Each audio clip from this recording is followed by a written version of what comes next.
Okay, I'm back. Now, I want to properly introduce myself to you guys. My name is Abdullah Rahim, and that means a messenger from Allah, and I'm compassionate. First and foremost, I want to come back and elaborate to the people, to us beings that's created to live on this earth, of ways to continue to guide yourself in a better light, in a better way, in order to really change the mindset in society and the way we think and the way we are viewed in society as human beings. Not all, but some. You know, first the things need to be changed is, as a man, is how to treat your woman, how to treat women in society, how to view them, and how to respect and honor them as the people that they're put here for, and the reason why God himself put woman here on earth. First and foremost, I want to tell you guys, man,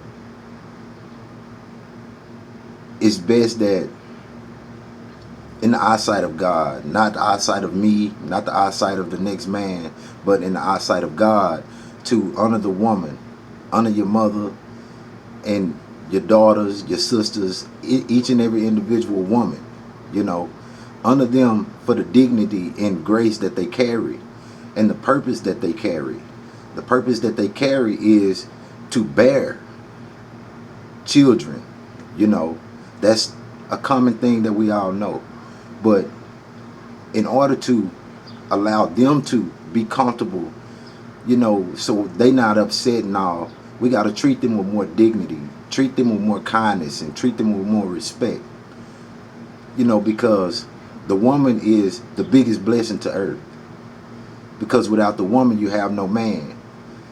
Without man, all existence of humankind would die. And with that being said, as women, you also should carry yourself in a manner that hold yourself to a higher standard. Your standard should be, to the sky. The sun and the moon cannot reach how you're supposed to hold yourself and guard yourself against the evils of this world. The shaitan, he's coming, and he's relentless, and he's attacking us at all angles. It says it in every religious book. The shaitan is a sworn enemy to mankind. That's why he was brought down with Adam and Eve from the beginning, and they were placed on earth. And his appointed time is to guide us away from the ways of God. Okay, so with that being said, it's in every religious book that all women should carry themselves in this type of manner. You should guard your charms from actual people that are not your husbands, that are not blood relatives to you. And your charms are your private parts. That's why Adam and Eve was cast out of the Garden of Eden. The garden, and that garden was in heaven. They were actually in heaven first and was brought down to heaven, to earth, not as a form of punishment, but as a form of growth for humans. You know what I'm saying? In some religious books, it makes it seem that that was a punishment, but that was not a punishment. That was man's purpose to live on earth from the beginning. That was God's plan. But now that they were revealed and they had grown to understand and know, certain things that they should guard and hide, then they were ready to be brought to the earth. Okay, now as a woman, you have to understand that you cannot walk around with the little clothes, with the attitude that you have, because that reflects up on your heart. Whatever inside of your heart, you portray it outwardly. So if you have the outward image of lady that want to dance on the pole, that's how a man is going to treat you. That's how a man is going to approach you. He's not going to approach you with pride. He's not going to approach you with caution of the words he chooses to use towards you. Now you are a beautiful specimen. I don't care what image you have on the outside. God only judges your heart. So whatever is inside is going to show outward. That's why you have to protect and purify that heart. Purify your ways of thinking about yourself. Have dignity and pride about yourself. That way, when a man come and approach you in certain ways, you could correct him and allow him to respect and honor you and respect and honor your presence, because you are a potential wife to each and every man that walks by that's not married. Have enough dignity and pride about yourself to avoid our married covenants, because each and every covenant that a human being makes with God, he has to honor it or he will be punished. And with that being said, you who also entices him to break those covenants, you will be punished double for that, because you are the shaitan at that moment. He whispered in your ear and you heard, and you enticed that man with your charms, with your private parts, and made him not be able to resist the temptation.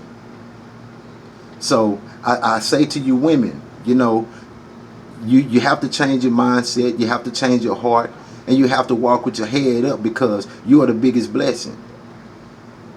I love my mother. It's in the 10 Commandments. You should love your mother. Honor your parents. And the way you choose a great man to be a potential husband or a future husband or a future father for your children, that will raise your children in the right manner, respectable beings. The way you do that is carry yourself properly. Do not allow a man to talk to you in any kind of way. Guard yourself against the negativity, against the shaitan. A man that comes and approach a woman like that is the devil himself. You know what I'm saying? He's under a spell by the shaitan. So when you walk by and you have your cleavage showing, you walk by and half of your bottom is showing, even if you have on, garments.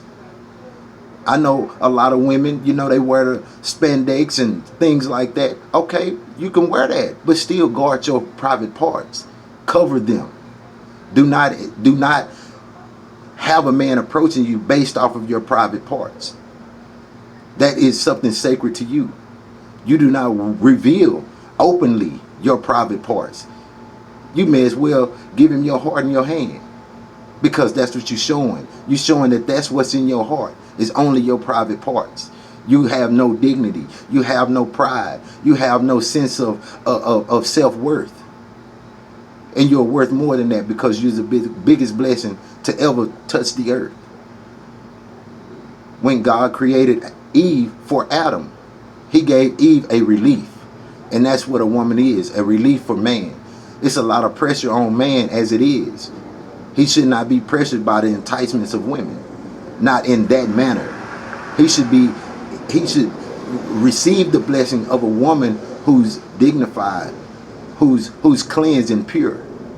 Even though in this society it's no pure anything anymore, but you can have a pure heart. And the only way you have a pure heart is clean yourself up, because what's in your heart shows outwardly. I say that again. And as a woman, you just have to, protect everything about you. You are the essence of mankind. You are the essence of the world. Without you, it's nothing in the world. Allah, God himself, can create and recreate what he will. So he can recreate you in the way you think. I just want everybody to be aware of things that they already know, but they don't show, because society has changed the concept of the way humans think about themselves, about their mothers, about their sisters, their daughters. Okay, now let me address the men. As a man, the way you honor your wife is show her the care, the love, the tenderness that she wants, that she needs, that she expects. Handle your duty as a man. Every man is not wealthy enough to provide every bill, but you can provide the sustenance that your woman needs, your wife needs, your potential wife. Each and every individual should strive to be married, because that's a good thing. That's a major blessing. A household is not complete unless you are married and you have a covenant with God. Not saying that, The way the world is, you mix and mingle, you find out what you like, and then you tie down and get married. But some people fear marriage. That's the way the devil wants you to be. You have to strive to be married. Strive to be pure. God created this earth in pairs. If you look, it's always a male and a female. In everything he created, it's a male seed and a female seed. And then it grows into a beautiful tree that bear fruit.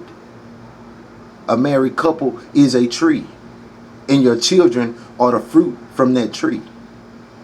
You cannot have healthy children without having a healthy marriage. You cannot have healthy and productive children in society that's accepted at any means. Just like it's human beings that come around that people don't want to see, not pleased to see. It's always also children that come around and people are not pleased to see them people coming. You always want to present yourself with peace and pleasantries that's accepted and awarded by God. If you want the rewards that God got for you, you could pray all day, but clean yourself up, purify your hearts, and carry yourself as decent people.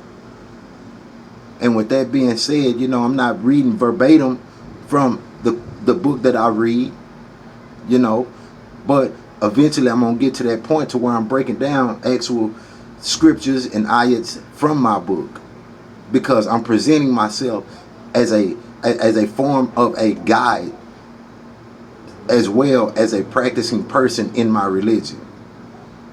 You cannot have a religion if you're not practicing it. You can say you're this, you're that, but if you're not practicing to live that religion 100% and exhausting yourself into that religion, then you are not really of that religion. So I just want you people to be mindful. Understand that this video is not to ridicule nobody. It's only to help. And if you listen, you could take something that can go a long way. So please, women, pick yourselves up. Hold your heads up with dignity. Cover yourselves and purify your hearts. And people will accept you in a different way. You will be married. Each and every individual will put here to meet their mate. Meet your mate and be a blessing and a pleasantry to your mate, men and women.